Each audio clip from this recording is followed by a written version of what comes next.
Kaixo eta ongi etorriak gaurko saiora. Gaur Gorka Ovejero izango dugu hemen gurekin. Bera, Iruñerriko AHT gelditu elkarlaneako kidea da. Orain, besterik gabe, has gaitezen eguneroko edukiekin. Gaurko komunikabidetako azalak aztertuko ditugu. Diario de Notiziasekoarekin hasiko gara. Koronavirusa geldiarazteko neurriek Nafarroan Iruñarroka atzeratu eta kirol ekitaldiei eta biltzarrei eragiten dietela da albiste nagusia. Honekin erlazionatuta, osasunak gutxienez hurrengo 2 asteetan ate itxiekin jokatuko duela nabarmentzen du. Bestalde, Lizarrako PSN-eko afiliatu gehienek zentsura mozioa onartu dutela jakinarazten du. Eta giza immunoeskasiaren birusa duen paziente baten munduko 2. sendaketa berretsi dutela ere azpimarratzen du gaurko Notiziasek. Bukatzeko, PSOE, PP eta Voxek Juan Carlos lehenengoa bere finantzengatik ikertua izatea eragotzi dutela aipatzen du. Diario de Navarrako azalarekin goaz orain. Gobernuak koronavirusak gelditzen saiatzeko neurriak gogortzen dituela dio albiste garrantzitsuenak. Argazkian, COVID-19agatik kirola kuarentenan dagoela nabarmentzen du. Horretaz gain, Tafallako hegoaldeko saihesbidearen lehen fasea urteko azken hiruhilekoan irekiko dela jakinarazten du. Eta bestalde, Gonzalo Fuentes Lizarrako alkatearen hitzak jasotzen ditu. Esanez, jendea konturatuko dela boterea banatzea dela kontua. Bukatzeko, Arrotxapeako eremu urdinean egunero, egunez eta gauez, hutsune libreak daudela aipatzen du. Gararekin jarraituko dugu. COVID-19agatiko isolamendua istripuagatiko bajatzat hartuko dela dio titularrak. Argazkian, Errealak ikuslerik gabeko derbian Eibar garaitu duela nabarmentzen du. Horretaz gain, urteetan Aceros de Laudio enpresan lan egin zuen Simon Gaixoak mesotelioma amiantoaren baliokidea dela nabarmendu duela jasotzen du Garak azalean. Baita bestalde, tutelatuek hegoak ez mozteko eta ekarpenak egiten uzteko eskatu dutela ere. Bukatzeko, Turkia eta Greziako mugetan dauden errefuxiatuei buruzko erreportaia dakar gaurko egunkari honek, baita Halifa Al-Mansour zinemagileari egindako elkarrizketa. Berriako azala ikusiko dugu orain. Albiste nagusia, koronavirusari zabaltzen ez uzteko neurriak gogortzen ari direla da, eta ondorioei aurre egiteko prestatzen ari direla administrazioak.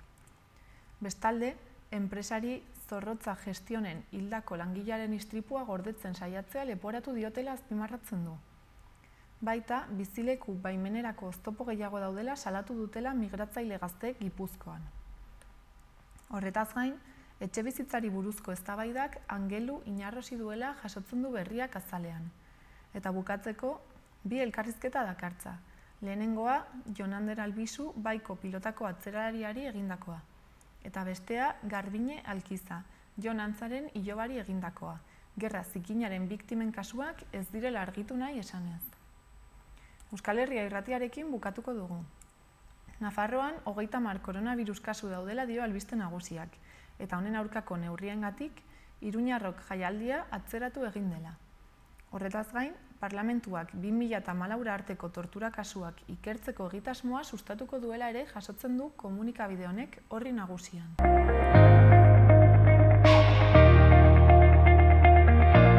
Ikusitzagun gaurko eta biharko eguraldiaren iragarpenak. Gaur, ildo beretik jarraituko du eguraldiak, giro egonkorrari eta eguzkitsuari eutsiko dio. Goizean goiz behe-lainoa sortu da, baina eguzkiak berehala xurgatuko du eta zerua urdin eta garbi egongo da. Egunaren amaieran garrantzi gutxiko hodeiren bat ager daiteke. Temperaturak apur bat egingo du gora. Egunsentia berriro ere hotza izango da, baina barnealdean izotza egiteko probabilitatea txikia izango da, eta gero, egunez, temperatura 20 gradura gerturatuko da. Haizea noraezean ibiliko da, oso suabe. Bihar, ostegunean, lainotzera egingo du, eta egunaren amaieran euritara joko du. Ipar partean, giro ilun samarra izango dugun arren, hegoaldean hodei geruza saretuago agertuko da, eta ostarteak zabalduko dira. Arratsaldeak aurrera egin ahala, euritara joko du ipar partean, baina hegoaldean ateri eutsiko dio. Iparraldeko haizearekin temperaturak behera egingo du, eta giro fresko samarra izango dugu. Leku askotan, balio altuenak 15 gradu ingurukoak izango dira. Ikusitzagun orain gaurko eguneko efemerideak. 1955ko martxoaren 11an, Nina Hagen alemaniar abeslaria jaio zen. Gainera, urte berean eta egun berean, Alexander Fleming, eskoziar biologo eta farmakologoa eta lisozima eta penizilinaren aurkitzailea hil zen. Eta bukatzeko, gaurko egunez, 2004 urtean, islamistek tren ezberdinetan ipinitako 10 lehergailuk 182 hildako eta 1800 zauritu utzi zituzten Madrilen.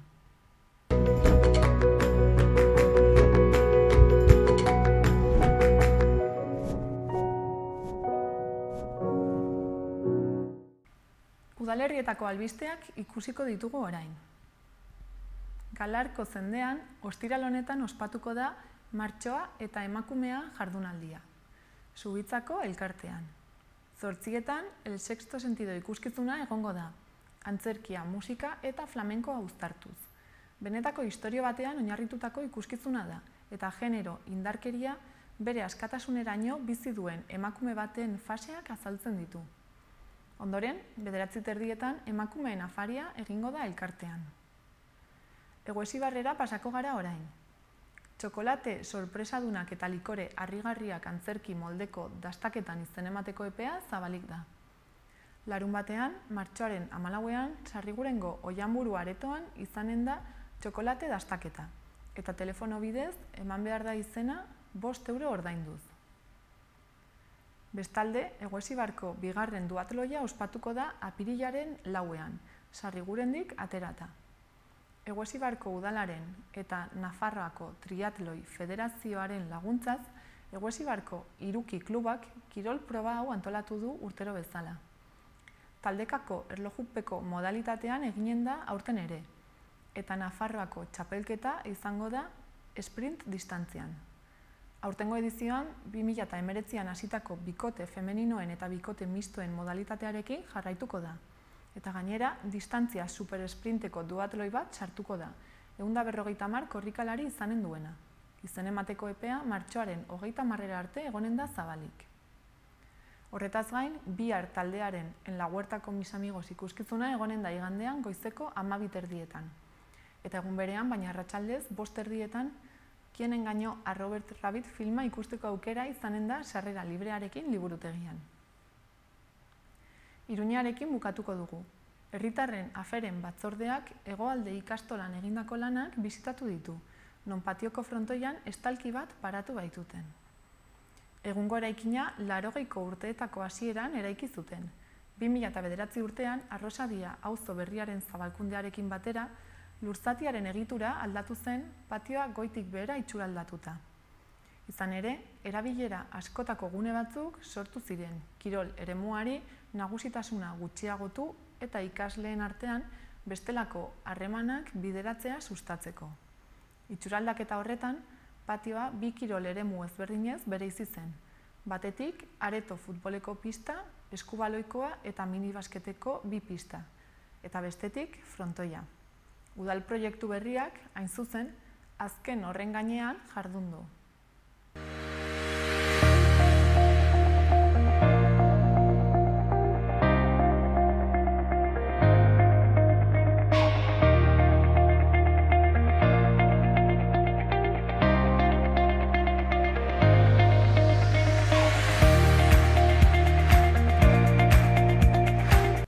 Orain Gorka Ovejero dugu hemen gurekin, Iruñerriko AHT gelditu elkarlaneko kidea da bera. Kaixo, arratsaldeon. Arratsaldeon. Zer moduz? Ongi. Oso gustora hemen egoteaz. Eta larunbat honetarako jardunaldi batzuk antolatu dituzue? Bai, halatzen da, aber pixka bat jendeak AHT-rekin zer ekarti ezagukeen ezagutzeko aukera ematen dugun, eta hizlari politak etorriko dira, ikusiko duzu eta Uste duzu herritarrak ez daudela informatuak AHT-ren inguruan? Bai, egia esan da, hiri handietan zaila da jendeari AHT bezalako azpiegitura suntsitzaile eta ekonomikoki oso kaltegarria honen inguruko arreta jartzea. Hiriburuetan azpiegiturak beti ongi etorriak izaten dira eta zaila da gure mezua helaraztea.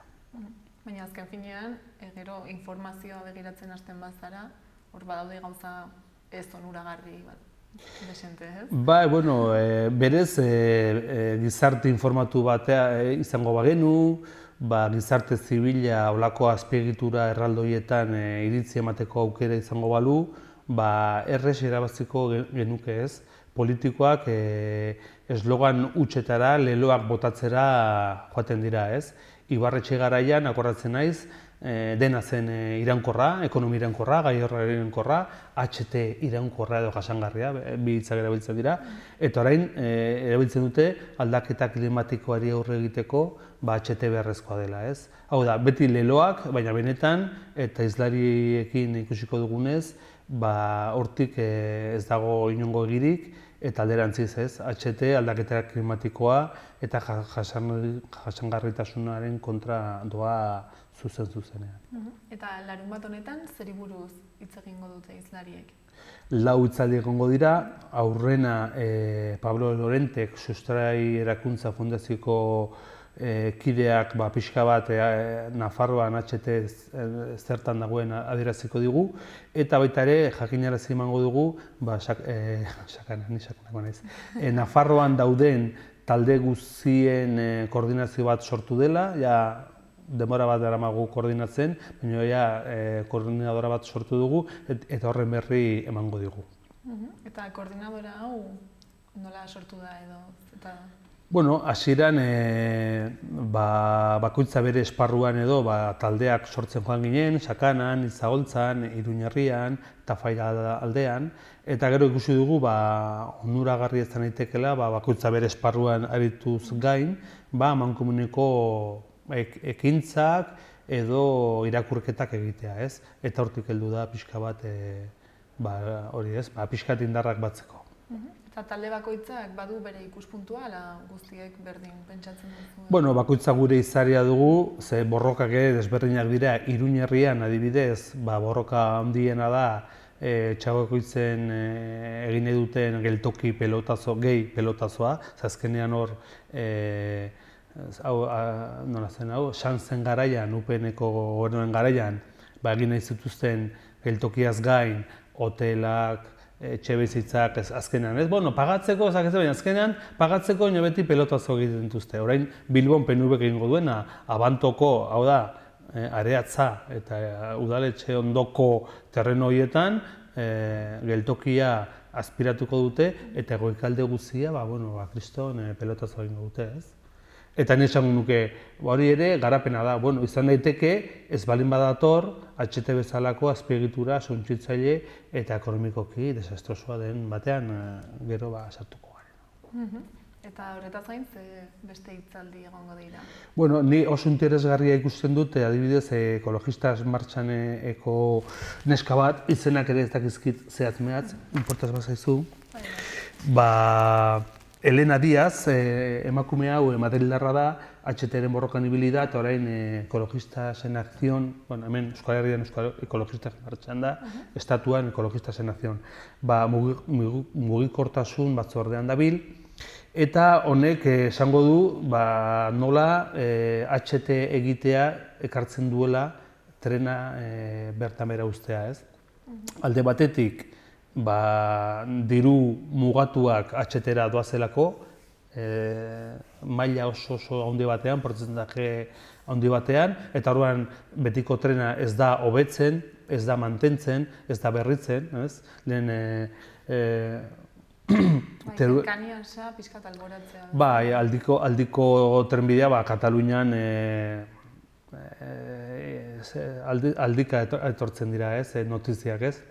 Arazoa dituztela, badago bideo bat, Teruel existe horiek egindakoa, nun Teruelgo pasarte batean, traktore batek trenari irabazten dionez, trena erabat kurbatua dago, ez?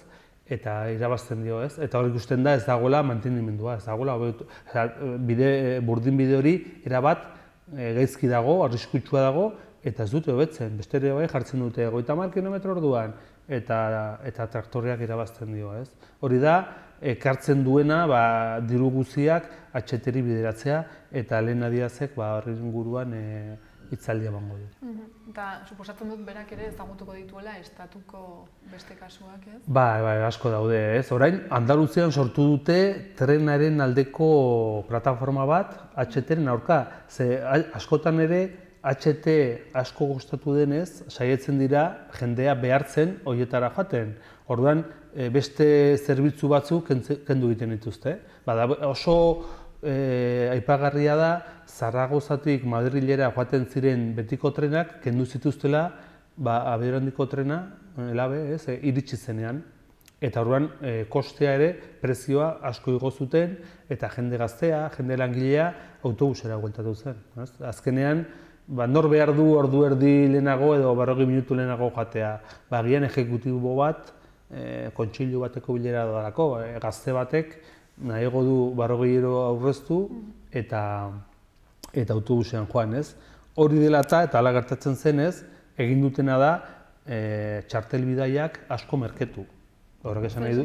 Txartel bidaiak? Bileteak. Bai, biletea dago txartel bidaiak. Baina HT-ko bileteak. Bai, karo, jendea ez du hartzen, azkenean esaten duzu, diru horretan ni ez noa, orduan zer egiten duzu, jendea behartzeko joateko merketu egiten duzu, merketzen baduzu, kostetik behera, kostetik ez, baina bueno, bueltatu dakizukeen dirua txartelen bidez murrizten da, eta orduan, Espainiar guziek, pagatzen dugu, zergen bidez, gehiago pagatzen dugu. Orduan azken finean, tren horien jabeek, enpresa hauek, jasotzen dute diru berdina berdin. Bai, karo, momentu honetan Renfe da, publikoa, baina mendu gutxira liberazio etorriko da, eta orduan, karo, hauek irabazi barrute bai edo bai. Orduan, nor pagatzen du, niri berdin zait zuk, zuzenean, edo zergen bidez estatuak pagatzen baditez. Egoera, eta bueno, Granadan edo ez dakit nun, egon dira tren gabe, 3-4 urte, obrak zeudelako, ezin bukatuz, eta bueno, hau uste dute, HT eginda edo LABE eginda, tren izango dute, baina agian ez diete jarriko betiko trena, jarriko diete HT bakarra, ez? Orduan, Andaluzian ja sortu da holakoa, ez? Eta, bueno, Nafarroan gaude sakanan, trenaren alde HT-rik ez, Tafalla herrian, eta, bueno, Tafalla ez, zonalde Nafarroako herri alde guztian, Lizarrako jende pilo bat doa Tafallara tren hartzera, eta hauek ari dira ja murrizten bidai kopurua, orain txartelak eta egiteko langileak egin dituzte, orain ari dira betiko tren hori desmontatzen, etorkizuneko abe hau soilik hiri handitan gelituko den abiadura handiko trena hau bultzatzeko. Baina gero abiadura handiko trena ez da edonorentzat, esan dugun bezala? Bai, lehenbiziko gauza soilik hiri handiak hartzen ditu, ez? Adibidez Nafarroan, gelituko zen Iruñan, hurrengo izango zen Donosti edo Gasteiz edo Zaragoza. Batzuk esan dute, Tuteran igual gelituko da. Ez da gelituko. Agian bai, agian baten bat gelituko da, politikoki beharrezkoa dela, baina ez du zentzurik. Altsasuko alkatea, geroa baikoa, ze geroa bai oso sustatzailea izan da honetan, PNV bezala, Altsasuko alkateak esaten zuen, Altsasu igual gelditzen da. Eta gara, kosetan. 7.000 biztan ditu, 7.000 eta piko. Eta orain esaten dute, benetan hau esaten duzu, eta gero jende horrean ezinezkoa da. Osea, HT bada hegazkinari konpetentzia egiteko azpiegitura bat. Ez da, guk esaten dugu burdin bide batean edo burdinezko grupiletan doan hegazkina dela. Zergatik, bere ikuspegia da hegazkinari konpetentzia egitea eta distantzia handiak. Eta hori zentzua du. Azkenean, abiadura handian zoaz, distantzia handiak hurbiltzeko. Baina, klaro, hasten bazara aldiro gelditzen, abiadori ez duzu hartzen. Iruñetik ateratzen bazara eta Tuteren gelditu baldin bazara, hasi barzara frenatzen, gelditu, hasi barzara berriz abiadura hartzen, energia handiena da abiadura hartzeko, orduan ez du zentzurik. Gezurra da, batzuk ignorantziagatik politiko gehienak gezurra esaten, esan ez Altsasun gelituko dela, Tuteran gelituko dela, ez dira gelituko, ez du zentzurik. Eta gainera, demostratua dago adibidez, 82an badakizu lehenbiziko Espainiako AVE egin zuten, Expo 92, dugazu jaio gabe. Bueno, Expo 92 egin zuten Sevillan, eta lehenbizko AVE egin zuten. Demostratu da, ekonomikoki Sevillak galdu duela, bi poloen artean, hau da, Madrid eta Sevilla artean, ez dago geldialdirik, edo oso gutxi ez dakit dagoen, baina orduan desierto bat egiten dute, basamortu bat gelditzen da. Baina gainera, bi hiriburuen artean, handienak irabazten ateratzen da. Eta Sevillan galdu izan dira enpresa batzuk. Zergatik, zerbitzuak murriztu egiten dira, edo Sevillan uzten duzu bakarrik ezinbesteko langile kopurua, baina gehiena Madrilen gelditzen da. Hori, autobiarekin izan zen brutala, beste ekologistasen nazioneko beste gizon bat oso ona, egon ziren Guadalajaran autopista eskatzen. Autopista, queremos autopista, denak horrez, iritsi zen autopista, eta Guadalajaran zegoen Coca-Colako lantegia itxi egin zuten, eta eraman zuten Madrila. Autobiak erraztu zion Coca-Colari produzio guztia Madrilen konzentratzea. Eta Guadalajaran gelditu zen biltegi bat. Hau da, Madrilen produzitzen dugu, eta Guadalajaran autopista dagoenez, kamioekin eramaten dugu. Orduan esaten dugunagu, kontuz, azpiegiturak ez dute beti onura ekonomikoak hartzen, batzutan kalte. Ze beti onurak izaten dira, nodo edo gune edo hiriburu handietara. Hori oso importantea da kontutan izatea. Orduan, azken finean, HTA-ren, suposatzen da dituen ondorio positiboak, gero ez dira hilabeteko, Bai, hemen ekarri dut artikulu bat, eta hemen brutala da, beti ere hartzen ditugu ekonomiako egunkarietatik, edo, ematen du hemen dena onura dela, baina esan dut pixkat harakatu ezkero, milaka artikulu daude, milaka ikerketa ekonomiko, geologiko, garraioaren ikuspegitik, ekologikotik, esaten HT ez dela onuragarria hainbeste, nik ere gu HT gelditu elkarlana ez dugu HT ikusten beharrezkoa inongo tokitan. Batez ere, sistema kapitalista hau, aldaketa klimatikoa egiten ari duen hau, azkartzen duelako. Baina, gure ikuspegia agian pixkat erradikala da, batek esango du. Baina, orduan esango nuke, Madril eta Barcelona batuko duen HT bat, edo Madril eta Valentzia, igual zentzua izan ezake gaur egungo ekonomia kapitalista honetan, hainbeste mugitzen garenak. Baina, Espainiak egin duena, hau da, Madrildik, gainera da, ikuspegi zentralista. Madrildik toki guztietara. Eta ardibidez, Bigora, Salamankara, zema jende dago. Euskal Igrekoa, gure Euskal Herria oso txikia da, orduan, hain toki txikian olako azpiegitura bat zute zentzurik, ez? Eta saltzen dute, progresoa da, jasangarria aldaketaren dutakoa, baina benetan ez du zentzurik. Eta adibidez, Kuenkatik Albazetera egin zuten bat, Kuenka Toledo Albazete, 3.000 eta piko milioi euro, 3.000 milioi euro baino gehiago kostatu zuena, 9 hilabeten buruan utzi zuten, 9 pertsona joaten zirelako. Hau ez da broma, egunkarietan agertzen da, ez da guk hemen gezurretan. Eta orduan, ziurrenik Toledo hiriburu handiena izan, Kuenkatik Toledora jende gehiago joango zen, baina Kuenkatik Albazetera 9 pertsona. 18.000 euro kostatzen zuen bidai hori egitea. Eta orduan, Renfeko batek esaten zuen, esaten zuen, pena handia ematen digu txapa bakarrik mugitzea, ditzen zuten, txapa, trena, ez? Kesora oso muebala txapa, hor jartzen zuen, horrela hitz egiten zuten. Baina egia zen, 2.000 euro balio zuen bidai bakoitzaren kostua, ez? Eta guzti hau jakinda, zergatik ez dago jende gehiago kontra? Hala, adibidez, aipatu duzu, ezakit Tutera edo Altsasuren kasuan, zergatik ez da gehiago informatu, ez? Benetan jakiteko ez da onuragarria. Alde batetik jendea bere bizitza dauka eta zaila da interesatzea gauza hauetan. Jendea nahiago du futbola, edo musika, edo bere familia dauka, edo bere zaila da gauza horietan sartzea. Bigarrena da, gaur egun mendebaldeko ez mundu guztian, jende hiriburuetan batzen ari gara. Eta hiriburuetan azpiegitura bat zer da? Beste zerbitzu bat. Badugu metroa, badugu hegazkina, ez dute ikusten ekartzen duen kaltea. Kaltea da, beraien dako, adibidez, Iruña herriko jendearen dako zein da kaltea benetakoa, ekonomikoa. Eta hori ere, zaila da iristea, ez? Azkenean ekonomia ere guztien nire nahiko aspertzen hau. Azten dira ekonomia zizte egiten eta paso egiten dut. Gehien ere egiten duguna da. Horren, faktore asko daude, gero jendea ere ez du sakontzen, gaur egun interneta dugu denok mugikorrean, baina ez dugu asko sakontzen, ez? Mezu motzak, esloganak, orduan politikoak hortan oso ona dira, progresoa, tren modernoa, berria, politia, azkarra, bueno, nor egongo da kontra, betikoak, ezetzarenak. Baina benetan, ekonomikoki ez du zentzurik, garraio ikuspegitik ere ez, Espainian egin duten bezala, hau da, provintzia guzietara eta Madrildik bideratuta.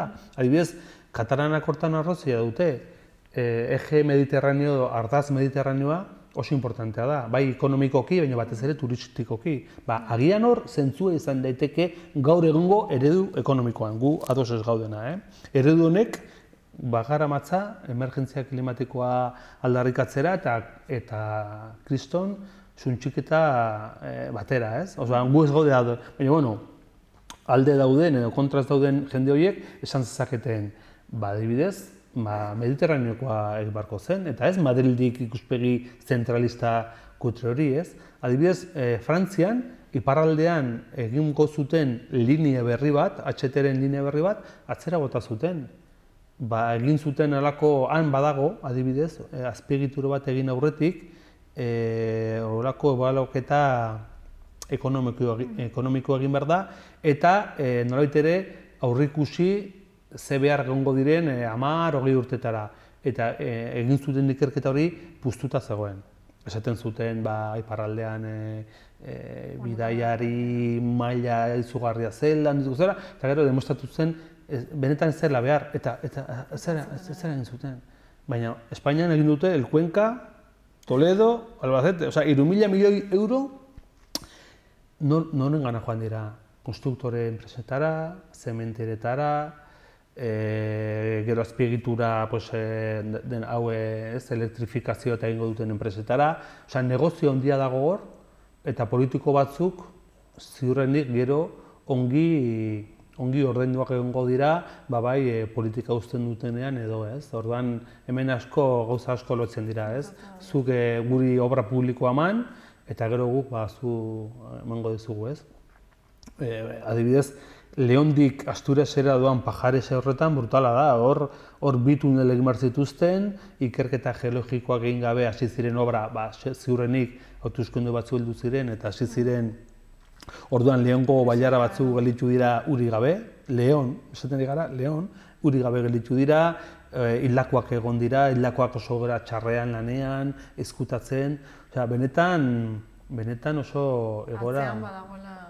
Badago mafia moduko, guk esaten dugu mafia dela, azkenean, zuk diru publikoak hartzen dituzu, eta enpresa gutxi batzuk, gainera dira, enpresa gutxi batzuk, onuradunak gelditzen direnak. Baina enpresa horiek gero beste enpresa subkontata batzuei ematen diete lanak. Horren, Moyua, Amenabar, Safir, FCC, hartzen dituzte olako azpiegiturak, baina lana, benetan, gero subkontatak egiten dituzte oso egoera kaskarretan. HT-en hilako asko daude, gero sartuko garen nahi baduzu. Bai, ez hori beste itzaldi bat. Baina brutala da, hauek hartzen dute, eta gero ez dute obra egiten, ez? Orduan oso eskandalagarria da, bai. Orduan hori, 3. hitzaldi bat, honen inguruan izango da, ez? Bai, izena beti... Bai. A ber, Urko apala, hau historian lizentziatua da, baina argian ematen ditu azken urteak lanean, kazetari moduan, eta honek, elarekin batela, Zuloan liburua argitaratu zuen, Euskal Grekoan ematen ziren la maldintza, esplotazio baldintzak salatzeko, ez? Ikertzen ibili zen. Eta hor atera zituzten, toki batzuetan bertako langileak izan dira, Pajaresen adibidez hildakoa espainola zen, baina gero Euskal Grekoan toki batzuetan gainera portugesak, rumanoak, bulgaroak ekarri dituzte, 16 ordu lan egiten, beraien jatorrizko herrietako soldatak irabazten, ze hori ere Europar Batasunak onartu zuen zuzentarau edo direktiba bat orain dela urte batzuk, nun zuk pagatuko diozu nahi baduzu, ez zauden tokiaren soldata justoa, baizik eta bere herrialde txiruagoako horrekin, ez? Eta orduan horrek ekartzen duena da bat esplotazioa, gero azkar ibil zaitezen eskatzen dizute ordu asko, eta azkenean istripuak eta hildakoak, ez? Eta Euskal Herrikoan.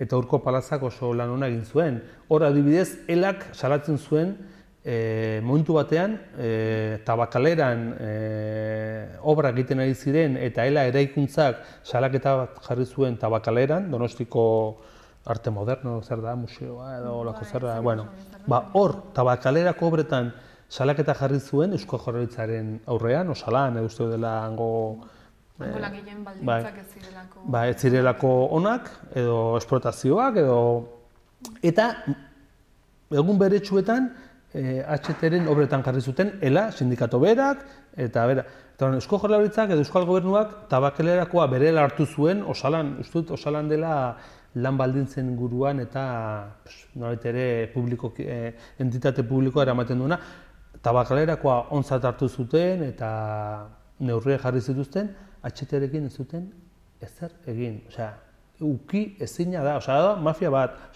Hor, enpresa gutxi batzuk hartzen dituzte tramoak, gero egiten ez dituztenak, dirutza pilo bat dago. Espainian onartu da, ze epaitegietan dago, egon dela mafia bat, la mafia del AVE.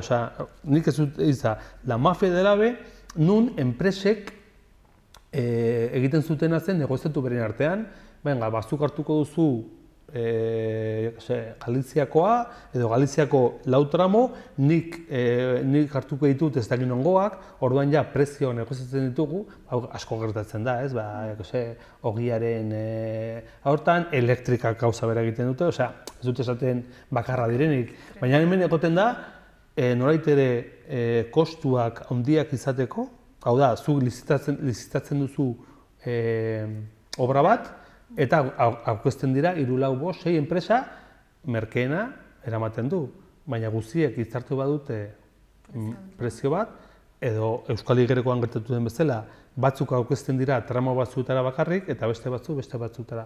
Ze kasualidade, PNV-ren inguruko enpresak tramo batzuetan eta estatuko gobernuko partiduaren ingurukoak beste batzutara, ez? Batzutan PSOE ingurukoak edo beste batzutan PP-koak. Hor ikusten dugu, zertan den gure progresoa. Progresoa dago, baina batzuendako. Eta gero baduzue beste hitzaldi bat?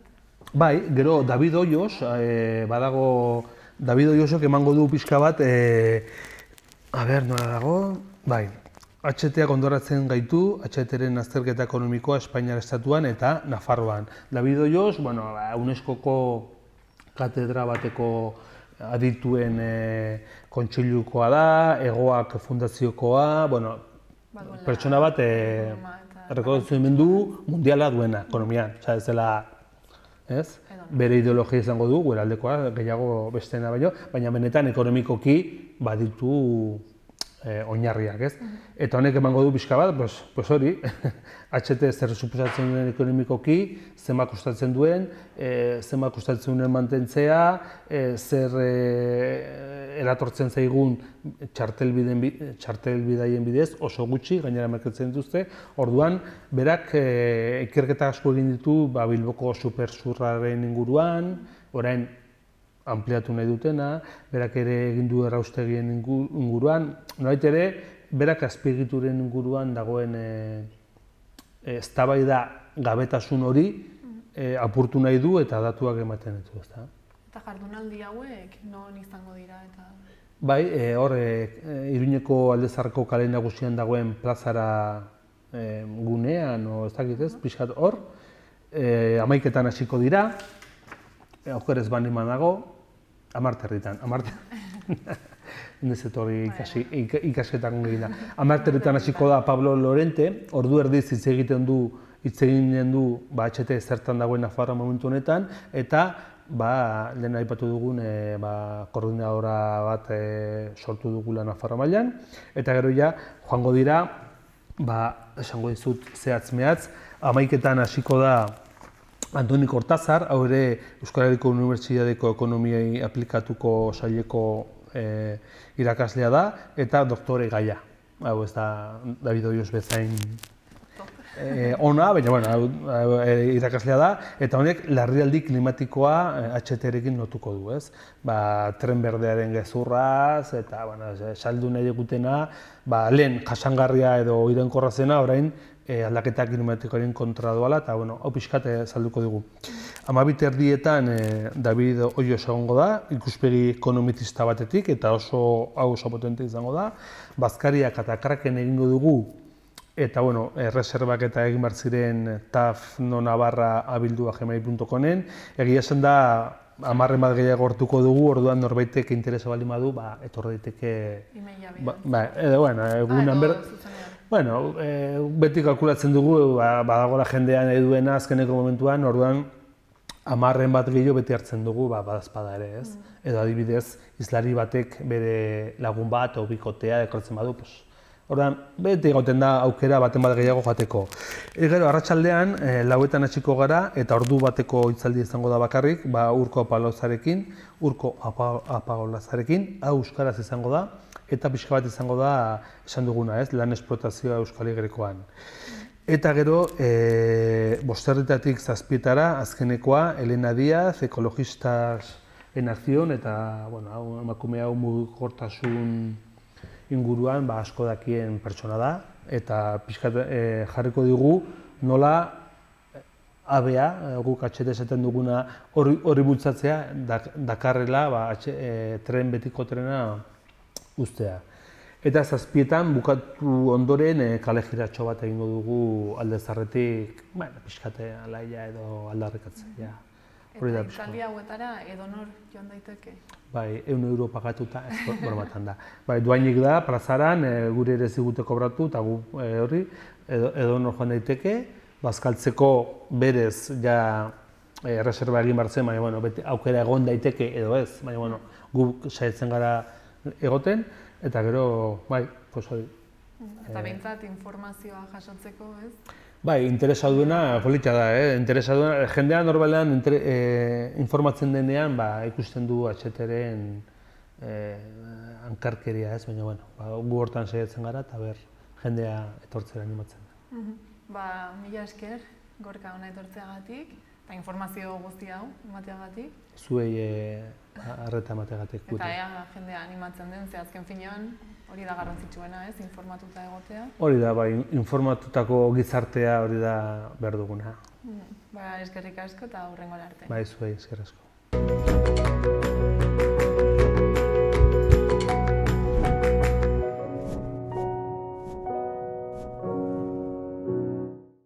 Bukatzeko, errepasatu dezagun aste hontako agenda. Gaur, 6etan, ipuin kontaketa inklusiboa eginen da San Francisco eskolako liburutegian musikarik gabeko eskusoinua izenburuarekin. Ordu berean, baina zibikanen, ipuin kontaketa egonen da Jaione Urtasunen eskutik, abentura pontxagarria izenburuarekin eta 6etan hasita. 7etan bestalde, hitza solas ekintza eginen da Nafarroako liburutegian, Nerea Balda eta Garazi Arrularekin.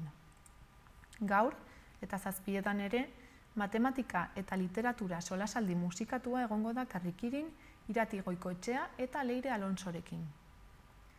Eta gaur ere, 8etan, irriziklo jardunaldiaren barruan, 40 urte eta aldapan beheraniek ikuskizuna eskainiko da antzerki eskolan €3 sarreraren truke.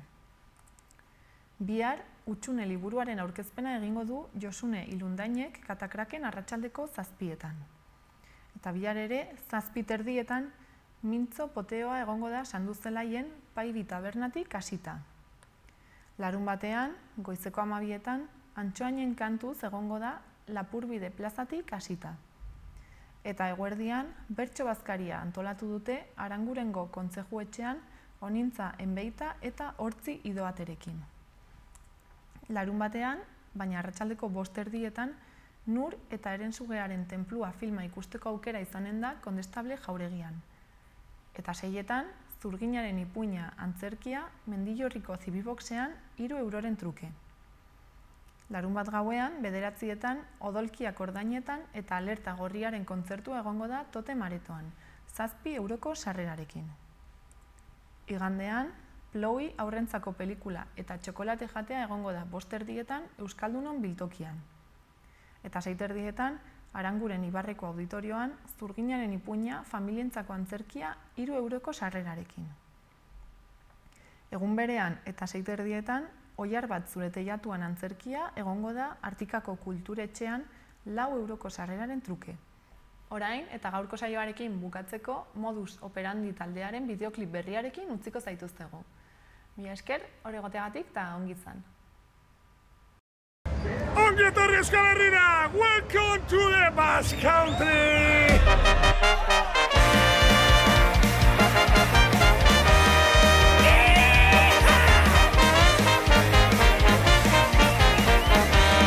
Ongi etorri, welcome to the Basque Country, country, ongi etorri, welcome to the Basque Country, viva la revolución! San Joan zueku da pizten duteta, zugarra murdin zorginak, San Martzialetan coge la escopeta, neske karmatiroku.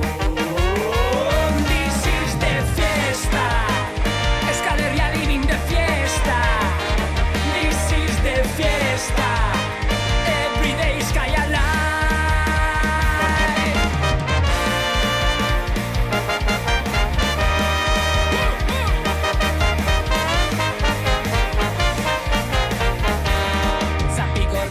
Iruña duten margotzen, alaitzen, mozkortzen, zapigorriek jaian gaituzten murgiltzen.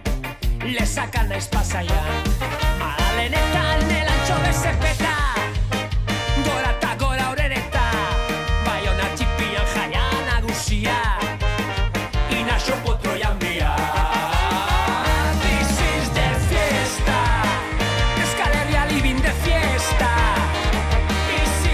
Fiesta, every day is Sky Alive. This is the fiesta, Euskal Herria living the fiesta. This is the fiesta, every day is Sky Alive. Gasteizen la fiesta comes from the sky. Gucci Street, Cabas Blai, Donostiako piratak portuan. Abordatzera goaz, Bilboko Marija Irribarrez, agurtzen du abustua, Antzarretan busti gaitezen bertan, uda bukatzea da. This is the fiesta, Euskal Herria living the fiesta. This is the fiesta, every day is Sky Alive. This is the fiesta, Euskal Herria living the fiesta. This is the fiesta, every day is Sky Alive.